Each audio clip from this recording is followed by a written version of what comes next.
Hey, I'm Ken Marino, and I'm on Don't Be Alone with Jake Hogan. Don't be alone with Jake Hogan. Hi, and welcome to Don't Be Alone with Jake Hogan. I'm so glad you could be here. I am Jake Hogan, and you are you, and I am really excited because we have a great show for you. Before we get to the show, I got to encourage you to subscribe to the show at YouTube or Spotify or wherever you listen to the show and get the podcast. I really appreciate it. All the subscriptions really matter and really help us. If you want to email me at dbawjk@gmail.com for all your criticisms, compliments, and any kind of suggestion. Viewer mail questions are also really appreciated at that address. Do it when you can so we can have a conversation. There's also one more thing. We've got a Substack, Jake Hogan at Substack. It's going to be about the show, and it's going to be a premium for free. You're going to get extra content about Don't Be Alone with Jake Hogan. Things that we couldn't even put in the show, we'll put on our Substack.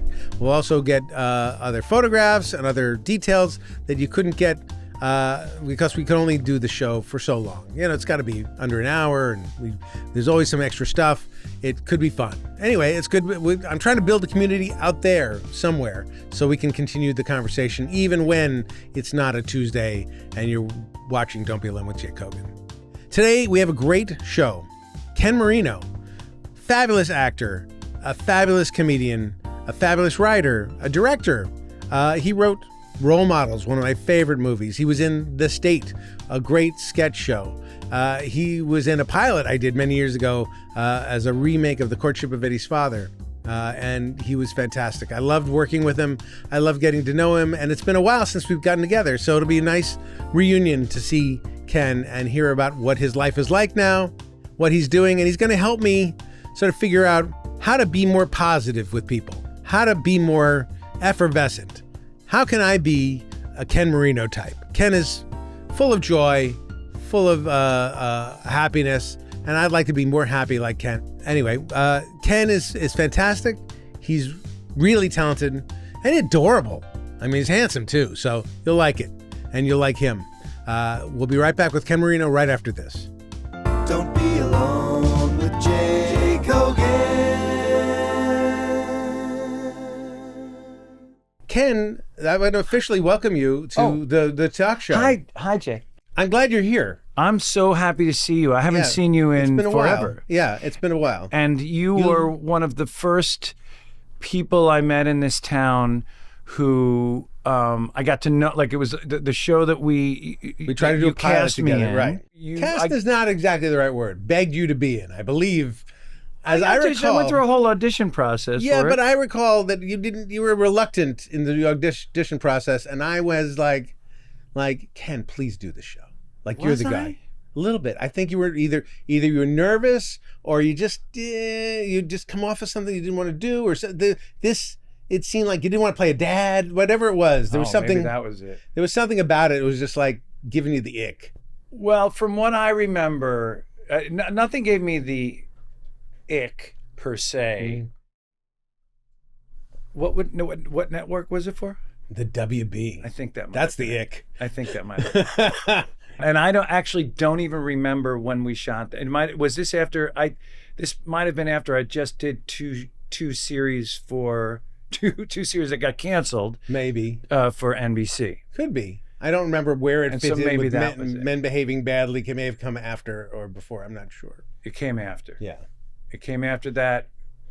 So three NBC things. Yes. And I was like, and WB, I just didn't know what to expect. Well, but then I met you. My point is I met you. Yes. And you were like a light. Like you were I was like, oh, I like this human being. We are kindred spirits in many ways. This is why. You seem to be a very free spirit, actor, fun. Like the State was always like, wow, they're fun. They're cool. We try to be, I try to have fun in life. No, but you do have fun in life. Like this, I'm going to say that you have fun in life. I try. I see I actively try. The middle-aged dad band that you do. Yeah. That's got to be fun. It's a lot of fun. It's it's a little filling a fantasy that I've had in my life that we all have, which is like, hey, it'd be fun to be in a band, and now I get to be in a band. Right, and I assume I don't know whether it's profitable or not. It doesn't really matter. I would imagine that it's really fun. Profitable. It's a lot of fun. Yeah. And the audiences seem to like it, and we have a good time doing it. So when, I saw you guys in Sketchfest maybe a year ago or whatever, like you guys played, and you guys have a great time on stage, and you're having a good time. The audience has a good time. All that's fantastic, but not everybody would do it. Everybody has the fantasy of being in a band, but not everybody would do it. If given the opportunity? Or wouldn't be able to motivate to create the opportunity. It's not given the opportunity to create the opportunity. Well, I've been very lucky in the people, just going back to the state, being with people who, continue to just try to stay active and do stuff. And David Wayne, who I write a number of things with and spend time with, started this whole thing. And then I sort of muscled my way in and became the front man of the band. Well, some people become the singer because they can't play an instrument. Is this what happened? No. Well, not. I did it because I just like singing. I got very into karaoke with my wife early on, and then so I knew all the songs. Yeah, that's fantastic. Now, I haven't had David on the show, but I had Tom Lennon on the show. He's a state guy. He is a state guy. He's a great guy. Yeah, he's a great guy. But the ethos. Tom's ethos, which is like, let's just work. Let's work on stuff, anything. Is that the state ethos? I feel like that's what it became very quickly. Our comedy college was the state. Right. Like we went to college, and then the state became how I learned about sketch and, timing and characters and all that stuff, because I didn't do any of that prior, and we weren't an improv group. We wrote sketch, so we learned about writing. Did any of them come out of improvisation, or they all just we sat down, write the sketches and knew? Not in the beginning. In the beginning, I mean, like there were some people who were like good in improvising something, but we didn't create our sketches from improv like Groundlings would do or something like that.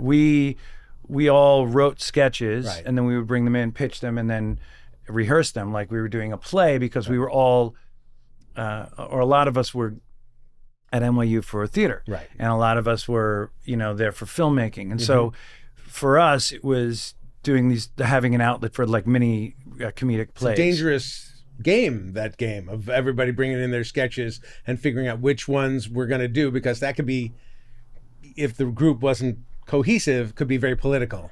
It was very political, and there was a lot of negotiating with people, like, I'll put you in this skit if you vote for this skit to be in, because we all had a vote. We all had a singular vote to kind of decide what was what we did. So, it was very political. But like all that aside, we motivated each other to be very creative. And so when the group stopped doing what it did, when we went off, we still had that sort of muscle or that drive to want to just keep creating stuff however way we could, in a run and gun way, in a guerrilla way, in a little independent movie way, any way we could. And I think maybe that's what Tom was. I don't know. I didn't see it. Oh, unbearable. He was unbearable. He's a lot. Ken Marino is a guest. He's the only guest. I brought in some donuts. I have 100 shows under my belt, and you're the first person to bring me some donuts. But here's the deal. Like, guys, I don't know where your guys are, but come there's out no and get guys. a donut. And then I got you one. I'm going to show this. Voo Doo Donuts, which is the Simpsons donut. This is a big pink Simpsons donut. And I didn't know if you wanted it, but I remember when we first met and we were walking through San Francisco when we were location scouting. Yes. Filming an opening segment. Oh, right. We were filming an opening segment. Right. We were filming an opening segment, and we were hanging out in San Francisco for that opening segment. And that's when you told me that's when I discovered, or it sank in, that you wrote for The Simpsons. Yes. And there is a character, and I could be wrong, this is how I remember it, that you came up with, what's his name? The clown. Krusty the Clown? Krusty the Clown. And that And then I later learned that when you're on a writing staff or when you're writing on a show and you come up with a character and that character comes back, that's like that's a great thing. And also I think character payment monetarily. Yeah, it used to be. This is delicious, by the way. Thank you. My doctor has recommended I eat more donuts. So that's good. I appreciate it. Sounds like a great doctor. I'm going to have only the piece of the donut that I had. Yeah. Because, listen, I can't keep this going if I just have donuts all the time. I get it. I work out like 8 hours a day. And what's your regimen? What do you got? Well, it's really mostly eating donuts. That's it. For like 8 hours. Yeah. So I'm going to wait until after the show and then I go back into the gym, as I like to call it. Sure. The gym. It's just covered in donuts. Did you always think I'm going to go to NYU and be an actor? How did that show up? I wanted to be an actor from a very young age, and I was lucky enough to have people throughout my, teens, when I had doubt about it, pushing me and saying, no, stay with it. Who was encouraging you? There was there was a teacher at my school, this drama teacher. There was an acting guy. I went to like a kids acting class. Yeah. On I think it was called Arena Players something, and whoever was teaching there, John Monteleone, I think was his name. So you had the bug early. Yes, very early. Oh, that's fantastic. I did too. I loved it. Yeah. And I was always chasing. Well, I mean, I'll tell you a quick story. I remember exactly when I said, "Oh, I want to be an actor," or I was chasing the laugh. At a very young age. I went to this, my sister and I won this summer camp, 2 weeks at this summer camp from our church, and we went, and then you did a play at the end, or every age group did something at the end, some presentation. We did a play, and it was The Prodigal Son. Okay. And I played the prodigal son, one of them who goes away and then comes back, and the father's like, "Oh, okay, well, my son's back. Let's celebrate him." But him going away, he is spending all his money on prostitutes and blah, blah, blah, and all that stuff. But we were doing it at a young age, so I went away and clowned around. And when I went away and clowned around, the kids in the audience were laughing at what I was doing. And so I've been chasing that sort of dragon ever since, right? Or like the laugh. I've been chasing that laugh since third grade. Interesting. So what is it about that attention, that fun, positive attention, that did you do sports? Did you do anything else? I did sports, yeah. So you get fun, positive attention through sports. You get. I had people who wanted me to continue playing sports. Like in high school, I played basketball, and I was fine. I was big, and I like to do the dirty work that nobody else did because I couldn't shoot well. Sure. So I got a lot of rebounds. Muscle people on the inside. I got a lot of rebounds, but most of them were my own. Sure. I'd shoot and then I grab it again. I shoot and I grab it. So you look at the stat list. Oh, Marino got 12 rebounds. Fantastic rebounds. Yeah. 8 of them were his own. That's still good. That's important. I guess. You want to if you miss, you want to get your rebound. Sure. All right. Sure. But That's you don't all want to do you don't want to go 5 times and then just grab your rebound and then finally miss and then they get it. Yeah. Anyway, the junior varsity coach would let me leave to go to play rehearsal early or leave to go to play rehearsal late. But he would let me, he would split it up. He would let me split up. And then the varsity coach cornered me in the locker room. He said, "Marino, do you want to do play basketball this year? Or you want to do that?" And then he said, something that insulting to acting. Right. And I said, "You know what? I'll do the acting." Right. And what did your parents do? My dad was a clam digger when I was younger, and then that kind of profession sort of died out, and then he had a cesspool business, and so he would drive a pump truck around and clean people's cesspools, and I would go to work with him from time to time and do that. And my mother was a dog groomer. None of that sounds very show busy. No, not at all. Okay. Did you ever go into the city and go see plays and that kind of stuff? I sure did. My mother would take me in to see plays. Once I was into acting, we would go into, I think she liked it too. We would go to TKTS and do the half price tickets on Wednesdays. So we would play hooky from school, and we would go to Long Island Railroad, and we would go and we would see different plays. And because and most times it was musicals, because I don't think my mom was like into the heavy dramatic stuff. But if it was like some sort of farce, we would go see that. Like I wouldn't take a 9-year-old to see Iceman Cometh. I don't think that's a fun thing. But if you could go see Annie. Right? We saw a lot of musicals, and then like, you know, farces with doors and stuff like that, whatever that was. Fantastic. Arsenic and Old Lace and stuff. I remember seeing that. That's fun. You know, I grew up out here, so I had a different sense of what show business was. I saw plays sometimes, but there was movies and TV around here. So. I remember being on set with you when we were shooting the Courtship of Eddie's father, and there was like one joke that you were like, this isn't working. And then you called up somebody, your dad or a friend of your dad or somebody you work with, and you're like, we're having trouble with this thing. And they threw out a joke, and you're like, that's it. And then you put it right in the show. And it was like, I was like, oh, cool. He like just knows everybody. If you can't be funny, no funny people. But it was great. Of course, surround yourself with funny. I will say you were great in that show. That show should have been a show. It's really weird that it wasn't. They asked us to make this show. They begged us to make this show because somehow somebody owned the rights to Courtship of Eddie's father and said we were going to build a night with this and Family Affair and some other. They kind of wanted to retread shows, and said my whole thing was, as long as it's not really a retread, I'll take the title, but we got to make it good and we got to make it meaningful and make it fun and whatever.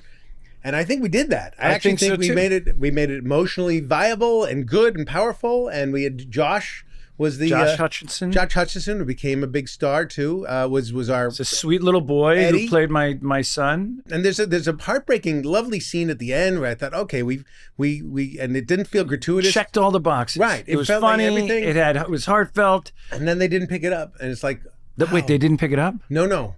They didn't. Have you been going to work? I've just been waiting. Oh my God, no! There's no. How many years ago was this? That could be 20 years ago. 20 years ago. Yeah. Well, I guess. And it should have been a show. It would have been a great show. I mean, we had. I agree. I met Jamie Dembo for the first time on that show. Yes. She was the pizza delivery girl. Love Jamie. She's been a guest on the show, and her husband is a guest on the show. Josh Bowie. Yeah, one of the funniest men around. He's great. I just started listening to his podcast about rock and roll records. He's got a record. Podcast. Because I got nothing but time. That's the thing about me. I got nothing but time. That's it. We all have just time. That's just time. What are we going to do with it, Jay? I don't know. I'm so glad that show business has slowed down because now I have this time. I'm getting in shape. Yeah, you're getting in shape. You get a podcast. Yes. I'm in a band. Fantastic. Who knew? Yeah. Do you ever have guest singers come in? Of course. All right. Yeah. What do you like to sing? I'll sing just about anything. In our last show, we had Natalie Morales, Drew Tarver, and Richard Kind all came and sang a song. What did Richard sing? He sang King of the Road. Trailer for Sailor Rent. That's right. Yeah. So one of the things about you, and this show is about me solving my problems. And so here's the thing about you. You and I grew up, I think, a little bit differently. And you seem like the guy I always wanted to be.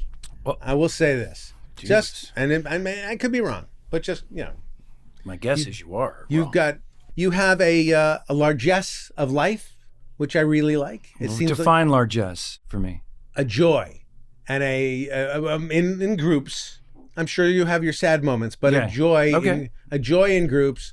Kind of a funness in groups that seems great. I think in the world of show business or whatever, you're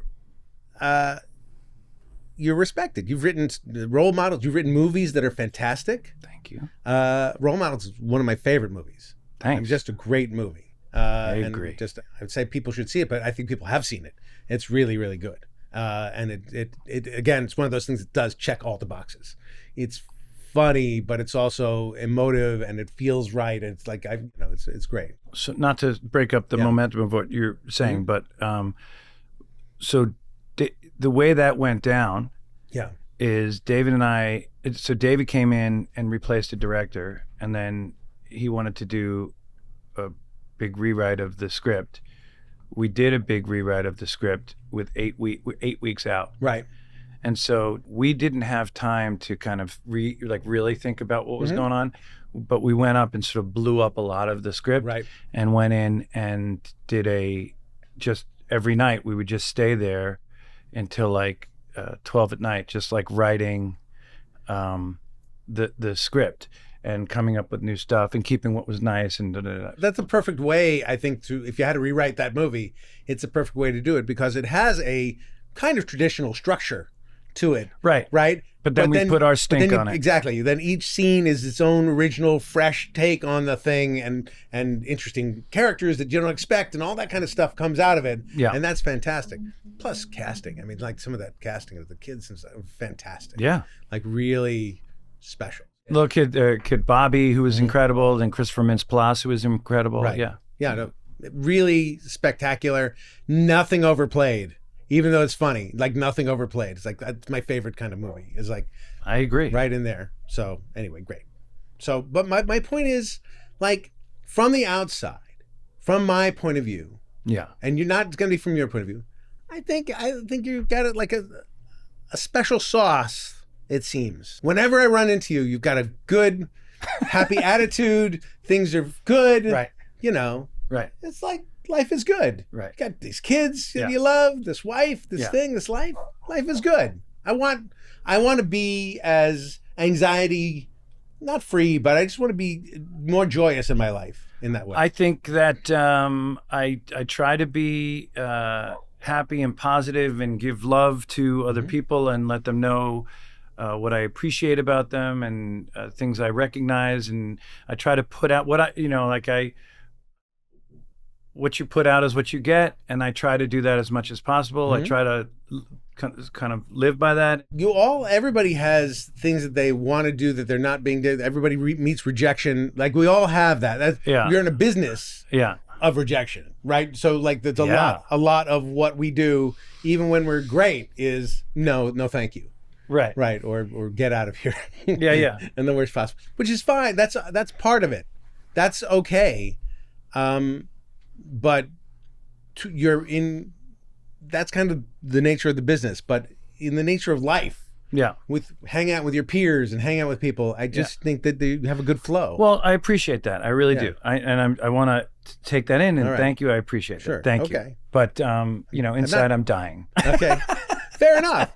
I'm not bestowing anything, but okay. So what do you do with that anxiety? Because it doesn't seem like you have it. I talk to my therapist about it. Right. I try to address it when it swells up and find something joyful to do, or I try to spend time with people I enjoy, and I try to create. I try to keep moving. Yeah. Because when I'm just sitting there by myself, stagnant, that's when it kind of festers. Do you fill up your days? Are you filling up your days with activities?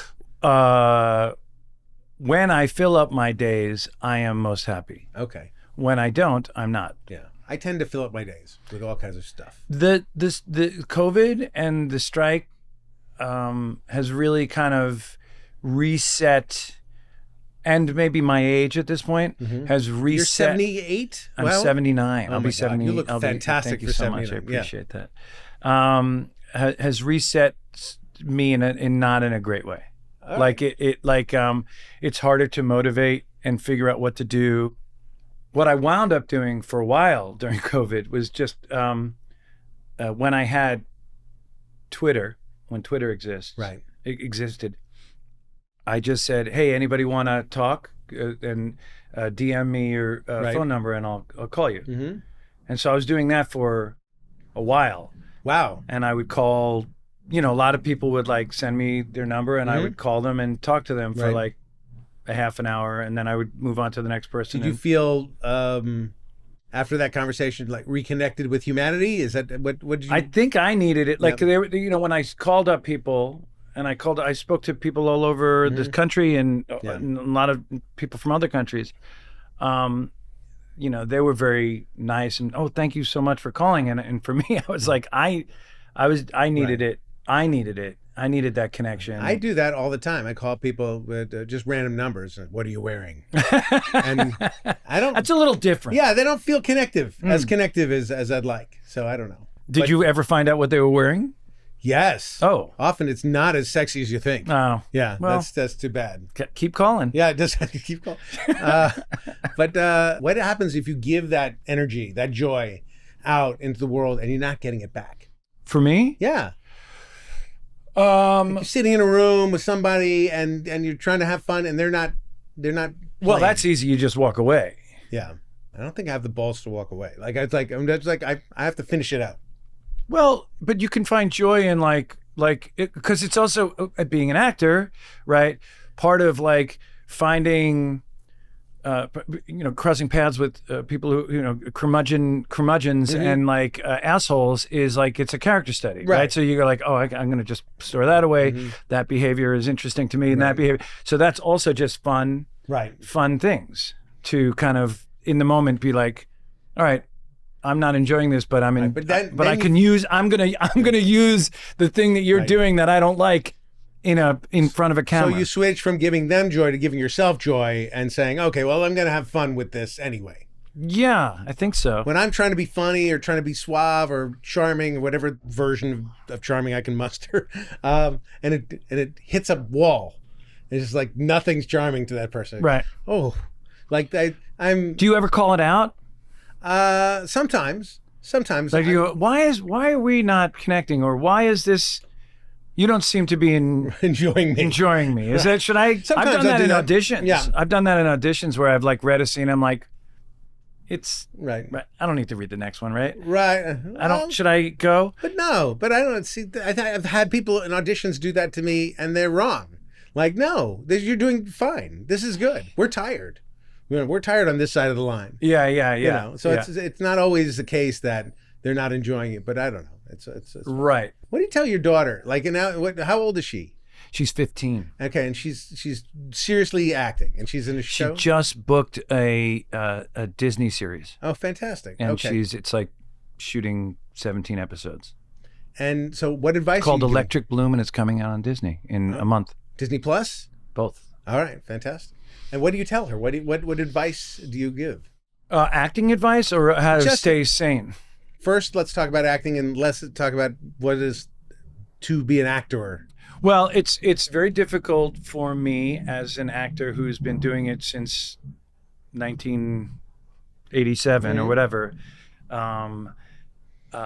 and professionally since 92. Right. But you did play a Disney princess for years. Am I wrong about that? I not just around the neighborhood, and I got in a lot of trouble.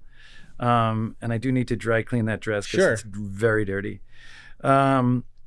What advice? I try to just give her little things that help me in the moment, right? Mm-hmm. So I remember in NYU, there was this guy, Bobby Lewis from the group theater, and there was this expression, as if for the first time, and to break it, to break down, if I were giving an acting class, that would be sort of the first thing that I would tell every actor, because if you get into a cadence, as soon as you get into a cadence of some line, it's going to feel not real because you're just saying it how you practice it. Right. But if you can bend it a little bit, if you think about it musically, right, and if you just do it as if for the first time,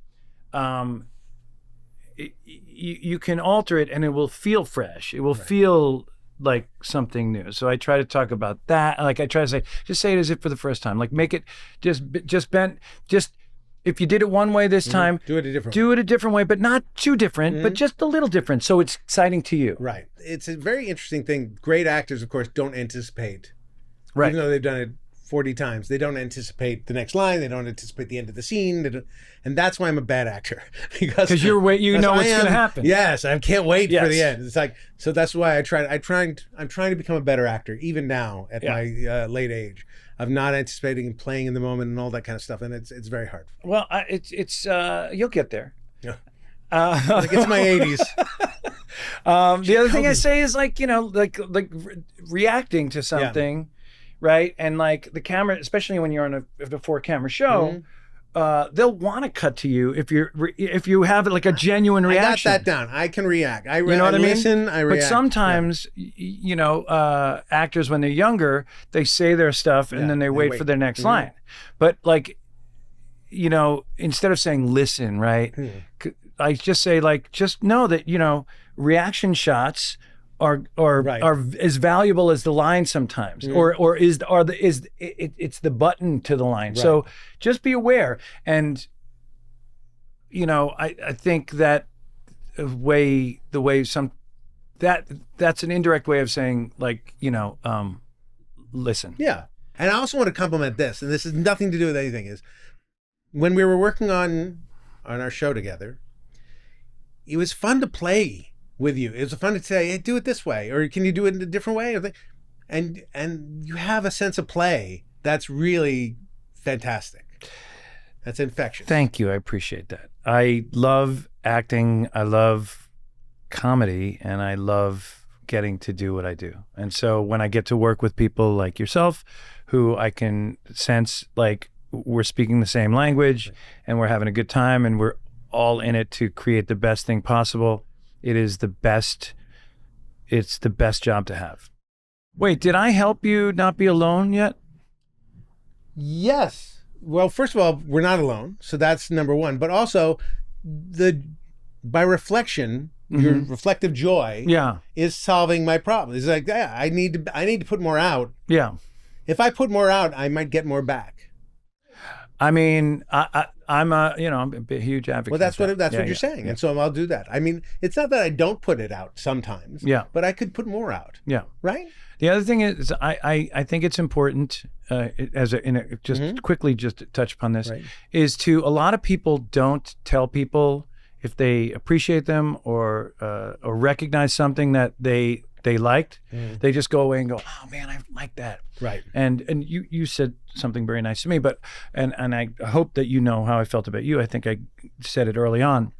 You were a light, and then I was very excited to see you again. Great. But a lot of times people just don't say those things, right? And you can see people's moods change when you just give them a simple gift of recognizing something that you appreciated about them, and it shifts the whole dynamic of your talk with them or the environment that you're in. I've had to learn to say thank you to compliments that have come my way instead of saying, oh, you're wrong. Like there's a part of, instinctually a part that's of me, hard for me. Yeah, is to say like is to hear something that's a compliment and go like, yeah, thank you. Yeah, because we're all in our shell of like, wow, that person doesn't really see all the problems and the issues. But having been a performer all my life, when an audience member says, I really enjoyed the show, you don't say, oh, you're wrong. It was terrible. We did this thing. You say, thank you very much. I'm so glad you had a good time. Fantastic. Yeah. So that's been, I'm trying to get better at it. Maybe again, by the time my 80s, I'll figure that out as well. 80, we got 45 years before you're 80, right? All right. So this is question time. It's question time. Obi asks, a question for both of you. Did you set out to become a comedy writer, or did it just work out that way? I did not. I set out to be an actor, as per our conversation before, and then I went to NYU, and I was lucky enough to meet this group of people that we became the State, and we did sketch comedy, and in that comedy college of hanging out with those guys in college, and then we went on to do a show out, once we graduated. I learned that I liked writing sketches and that I liked writing in general. And so then it was a survival thing, and it was also a competitive thing because after the State sort of like broke up or like stopped making money, I saw that Tom and Ben came to this town and they started writing, and David and Showalter were writing stuff. So I was like, oh, I'm going to write a big funny movie. And I wound up writing this little independent movie, this dramedy about clam diggers on Long Island in the 70s in a dying community. And it became like this. But I completely made up. The group, the group motivated me, my competitive the group has always been competitive, but in a positive way. We've pushed each other in a way, and so that pushed me into writing. And then I was like, oh yeah, I understand story structure, and I got deeper into that and looked into that. And ask him what the fan base should be called. They want to know your opinion what the fan base of Don't Be Alone with Jake Hogan's fans should be. Sometimes I call them Don't Be Aloners, Kogan Nation, Koganites. I don't know. The Alone Bones. The Alone Bones. All right. Yeah. That's my. Hey there, Alone Bones. If I can sell it, if a mug ever pops up with Alone Bones on Alone it, Bone. I'm going to give you. I'm working on it. Yeah, I'll give you something. Do you have a dream project that never got made? Either a story that he couldn't break or something the studios just wouldn't buy? I think that I've worked on a lot of things with David Wayne. I've worked on stuff with Joe Latrulio. I've worked on stuff with Michael Ian Black. I've worked on stuff with my wife, Eriko Oyama, who's an incredible writer. And a lot of those things I wish got made. Right. It's hard to say one. David and I wrote this script that just got done that we wrote a while ago, and we thought it was dead. And then we did a table read at the San Francisco Comedy Festival, and people were laughing, and it went over well. And then all of a sudden, we were like, let's try to get this done again. Right. And it took years and years and years for it to get done. And then funding came out like it was just a surprise, but we got it done, and it's terrific. You want to come to a screening of it? Of course. Okay, great. Yeah. I say yes. I'm busy that night. That'd be weird. No, of course. That sounds like fun. I would love to see it. Yeah. What's your favorite type of humor to watch? I like I don't know, slapstick, and I like wordplay. I like the Marx Brothers because it's both of those things. But the thing that I've watched recently that I thought was so fresh and cool and original was a movie called Hundreds of Beavers. Yes. Did you see that? I did see that. Yeah. I loved it. Yeah. And, that was like a throwback to Buster Keaton. Right, silent movies, and also Warner Brothers Bugs Bunny cartoons. It's very much like a cartoon. It's mostly animate live figures, but a lot of animation. Yeah, no dialogue. It's very silly. I loved it. Yeah. I absolutely loved it. And I thought it was refreshing and fun and fantastic. Now it's time for listener mail. Oh my gosh. Is there a tune that happens? There's a tune that happens. We can't hear it anymore. Listener mail. Now it's time for listener mail. Dear Jay and guest, I have a question about something that was brought up on your latest podcast. You both, me and my former guest, agreed that actors don't necessarily have to say every word that's written in the script the way it's written. That's acting. They get most of their words, and then they get the information across in the manner of the character. Right. This is not what I learned about acting, nor is it how I practice acting, nor is it what I expect when I go to the theater. I was taught that it shows lack of respect, not just for the writer, but indeed for the written word itself. Right. And to deviate from the script in a performance is a mistake. Can you please shed some light on the subject for me? Sure. You want me to take? Sure. Yeah. It's a case-by-case basis. Some shows that a lot of shows that I've been invited to, or that I created or wrote on, and I invited other people into, I encouraged people to take the text and then make it their own, open it up, use it as a jumping off point, but still tell the story that was on the page. And so sometimes you're encouraged to do that. A lot of times I'm encouraged to do that in a lot of things I do, and it adds freshness and sometimes adds jokes to the story.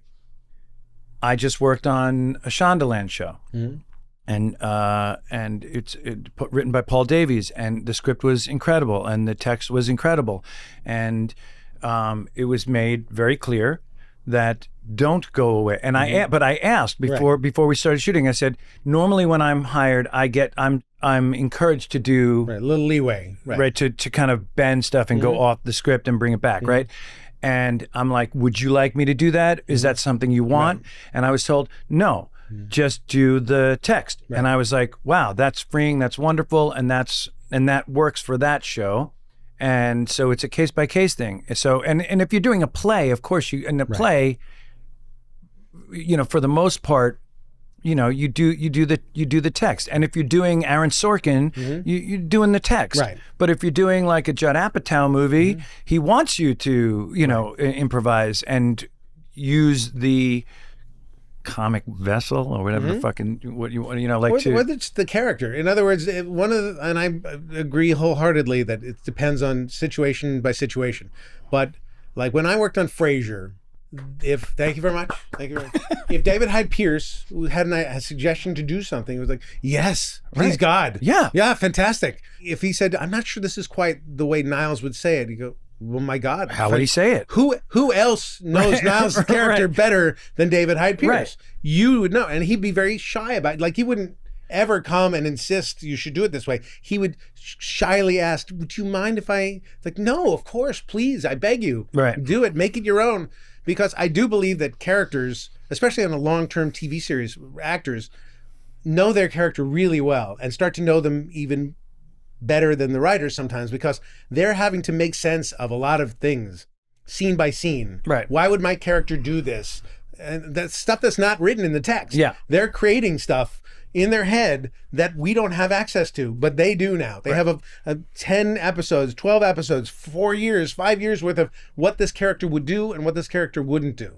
And so they have a right. And in him saying that, a lot of times then you as writers go, oh, that's great. And throw this in there, or do a version, say it, here's another version of that joke that you just came up with, or that phrasing that you just came up with. Any creative endeavor, it's a group effort, and a lot of people are coming together. And if they're creative and they're interesting and they're vibing together, that's something to use. Right. But if you're doing Death of a Salesman, you're not going to come in and start, improvising in the middle, right? Like you have to sort of bring your essence and your character, your version of that character in, within the text. Right. But there's a version of Death of the Salesman where it could be pretty funny if people went off book and started doing stuff. Like, it's not what people are, generally speaking, buying tickets for, but I think I'd like to see that version too. I would too. That's just me. All right, now it's time for a moment of joy. A moment of joy. If I decided today, after we left here, I'm going to do the Ken Marino joy. Well, the beauty of, it goes back a little bit, but like the band that I'm in and singing brings me an enormous amount of joy. More, and listening to music brings me an enormous amount of joy. Are you judgmental about your singing when you hear it back? I much like my acting, I'll watch it back and learn from it so I can get better, which is a lot of people like, I can't watch my shit. Yeah. I'd like to watch my shit so I can get better. Okay. And I'm able to kind of go technically, like I'm past this stage of being like, oh my God, I can't watch myself. Right. And I'm now at the place where I'm like, well, this is what I do. And the only way to improve on it, or if I fucked up, or if I did something that I didn't like, or if they used a take I didn't like, then I know how to make sure that it doesn't happen again. But to get back to your question, the thing that brings me joy is singing and music. And if you're in your car alone, you can pull up any karaoke song you want on your phone, and you can sing along at the top of your lungs and drive around Los Angeles, which is sometimes just this arduous, like just trek, like just right. But now you're singing your favorite songs. Any song that you grew up with, you can find it on YouTube and you can sing along to it. Sing along, sing to songs, sing at the top of your lungs. It's cathartic. It's it releases whatever in your body. And it's fantastic. Good stuff. I think I agree with that. Just anybody who's like afraid of karaoke or doesn't want to do karaoke, go rent a private room and sing karaoke. It's one of the most wonderful things. What do you think it is that stops people from doing karaoke? People don't want to sound bad or sing bad, or they're self-conscious, but they also don't want to hear people who sing bad. But my feeling is when you go sing karaoke in a private room, not in like a bar, as long as everybody's just committing and singing to the best of their abilities, and they're like enjoying it in the moment, then it could sound like whatever, and you can feel it. You can feel their joy singing this song that they, My friend, we were at a rap party and there was a karaoke machine and my friend said, "Hey, let's do a duet." And I said, "Great." And he said, "Okay, well, I'll pick the song." And he picks a song and I get up to the stage and then it's American Pie. Mm-hmm. American Pie is the longest song it's a very long on song. the face of the earth. And it's like a 13-minute song. There is certain karaoke etiquette that you should follow, which is repetitive. not that. It is the same melody over and over and over again. So I saw people, "Oh, this is great. Steve and Jay are going to sing this." And then I saw their faces drop. Yeah. By the second or third verse. It's okay in a karaoke song if it's too long to just be like, because you have the mic, just be like, and that's about it. I think we did it. Let's skip on. Let's go to the next song. I didn't have the wherewithal to think that. And I just did the whole thing. You did the whole song? Yeah, the whole song. All right. Well, Ken Marino, this has been a fantastic conveation. Thanks, Thank man. you for not being alone. Look, it was a real pleasure. Thank you for inviting me. I know this sounds weird.